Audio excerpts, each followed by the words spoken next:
Olá, é uma satisfação me dirigir a você neste tempo. Eu não sei qual dia e a hora que você parou para ouvir esta palavra, mas uma coisa eu sei, este dia é o dia que Deus permitiu estarmos juntos. Neste instante, neste átimo, é um momento a sós com Deus, é um tempo seu com o Senhor. Acredite nisso. Hoje nós vamos falar e meditar sobre o Salmo 139. Nós vamos fazer como temos feito sempre. Nós não estamos lendo todos os salmos, porque alguns deles são bastante extensos, mas nós vamos parar para meditar no Salmo 139, apenas o verso de número 23. E o verso 23 do Salmo 139, na Bíblia de Genebra, diz assim: Sonda-me, ó Deus, e conhece o meu coração, prova-me e conhece os meus pensamentos. Já na Bíblia A Mensagem, Bíblia esta que nós estamos tirando algumas reflexões, o texto diz assim do verso 23: Investiga a minha vida, ó Deus, descubra tudo a meu respeito, interrogue-me e prove-me, tenho um retrato claro daquilo que estou a ponto de fazer. É uma palavra tão bonita quanto a Bíblia de Genebra, É claro que esta palavra em descrição do Salmo na Bíblia Mensagem tem uma entonação, tem uma descrição mais para uma linguagem de hoje, mas as duas são muito bonitas e expressam de fato o sentimento, o coração do salmista, E este salmo, de forma geral, a gente pode entendê-lo como uma queixa de uma pessoa, salmista, que invoca a Deus para inocentá-lo de acusações injustas. Em todos os 24 versículos, do verso 1 até o verso de número 18, a gente percebe um propósito claro no salmista, onde ele vai meditando, vai descrevendo alguns atributos de Deus, especialmente onisciência e onipresença. Tanto que na Bíblia de Genebra, o título deste salmo é Deus onisciente e onipotente. Já na meditação, a partir do pensamento do teólogo Eugene Peterson, este salmo tem a ideia de espelho. O título que ele dá para este salmo é Espelho. E ele vai falando, do verso 1 ao verso de número 18, ele vai meditando sobre estes dois atributos de Deus, onisciência e onipresença. A ideia da onisciência aqui é a ideia da sabedoria de Deus. E da onipresença aqui é da presença pessoal de Deus em todos os momentos, em todos os lugares, todos os instantes em que o salmista está fazendo parte da história, Deus está presente.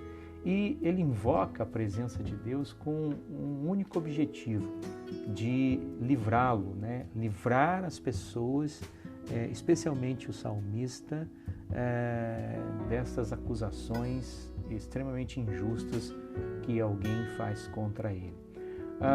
Há, com toda certeza, uma relação pessoal íntima aqui, E aí eu quero trazer essa reflexão, especialmente para essa coisa corriqueira que às vezes eu e você fazemos e que às vezes nos percebemos diante de um espelho. Nós sempre estamos, usualmente, a cada dia, diante de um espelho. E nós paramos, às vezes, para arrumar o cabelo, para maquiagem, para escovarmos os nossos dentes, enfim. Às vezes, quando nós precisamos olhar um pouco para a nossa aparência, porque talvez iremos ter uma relação com outras pessoas fora da nossa casa, fora de nosso lar, todas as manhãs, por exemplo, nós, usualmente, habitualmente, a gente vai para um espelho, E as pessoas olham no espelho para ver a sua aparência, com certeza, E assim, o autor aqui, Eugene Peterson, vai fazer esse contraponto entre olhar no espelho e também olhar para os salmos. Os salmos descrevem muito das pessoas, descrevem muito de como elas são do ponto de vista do seu interior.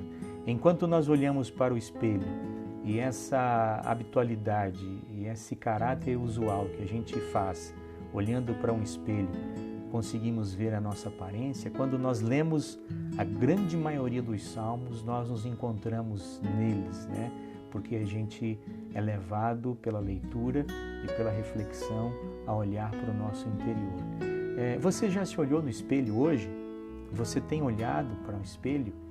Você, quando está diante de um espelho, você também percebe alguns traços de sua personalidade, de como você se enxerga, de como você está também no seu interior? Faça esse exercício quando você estiver com essa possibilidade de se olhar no espelho. Até tem uma expressão, né?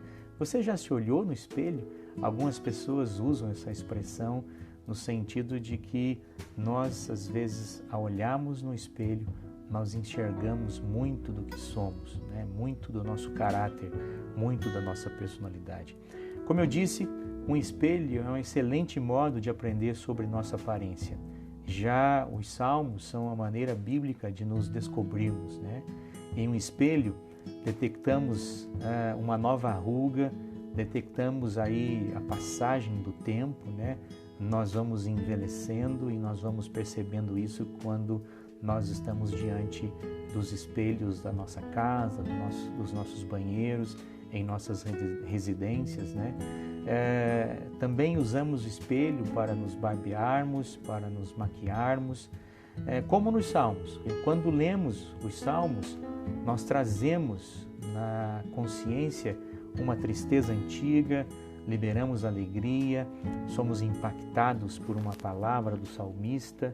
É como se nós pudéssemos também nos conhecer como está o nosso coração quando nós lemos os salmos, né? E usamos os salmos para nos apresentar diante de Deus de forma honesta, né?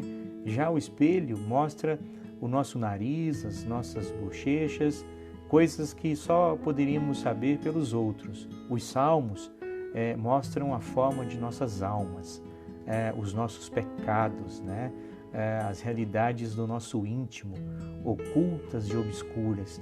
Mas também o espelho é um exercício interessante, porque quando nós nos deparamos com cada um de nós olhando para um espelho, nós sim podemos ser sinceros, né, em relação ao nosso íntimo também. Então, essas duas possibilidades, esses dois contrapontos, essas duas maneiras de enxergar o ser humano, seja lendo o Salmo, lendo a palavra de Deus, especialmente os Salmos, mas também olhando para o espelho, né? Um espelho é bom neste caso também. Vamos fazer esse exercício, vamos ter essa capacidade de enfrentar a nós mesmos olhando para um espelho. Isso com certeza mostra muito do que somos, da nossa personalidade, do nosso caráter, mas também não só devemos parar e olhar no espelho, que pode mostrar muito do nosso íntimo, mas também quando nós olharmos para o Salmo, nós podemos e devemos fazer aquilo que está escrito aqui no Salmo 139, verso 23. Sonda-me, ó Deus, e conhece o meu coração. Prova-me e conhece os meus pensamentos. E aí ele termina, né, no verso 24. Vê se há em mim algum caminho mau e guia-me pelo caminho eterno. Eu espero que eu e você possamos fazer estes dois exercícios. Pensar em olhar para um espelho, e o espelho com certeza vai fazer este impacto, né, de trazer à nossa memória aquilo que nós somos, como nós estamos, e junto a olhar no espelho, medite na palavra do Senhor a partir deste salmo, né? Quando o próprio salmista diz lá no início: Senhor, tu me sondas e me conheces, sabes quando me assento e quando me levanto, esquadrinhas o meu andar e o meu deitar, ainda que a palavra não chegou à minha língua, tu, Senhor, já conheces toda. Então se abra para o Senhor, se abra para Deus. Permita com que você faça esse exercício de permitir com que Deus esquadrinhe o seu coração e permita com que essa palavra, no verso 24, esteja presente na sua vida, né? Vê se há em mim algum caminho mau e guia-me pelo caminho eterno. O meu desejo para você é esse, que você permita com que o Salmo seja um espelho para a sua vida espiritual e que no momento em que você melhorar a sua vida a partir da leitura dos Salmos, esta imagem tenha um reflexo de paz, tenha um reflexo de vitória, tenha um reflexo de esperança para a sua vida e para aqueles que estão ao seu redor sempre. Um forte abraço do pastor Jean. Se você gostou desta palavra, mande para alguém, compartilhe com alguém. Tem sempre alguém que também precisa se olhar no espelho e também ler os salmos da palavra do Senhor. Tenha um bom dia, um final de semana abençoado, em nome de Jesus.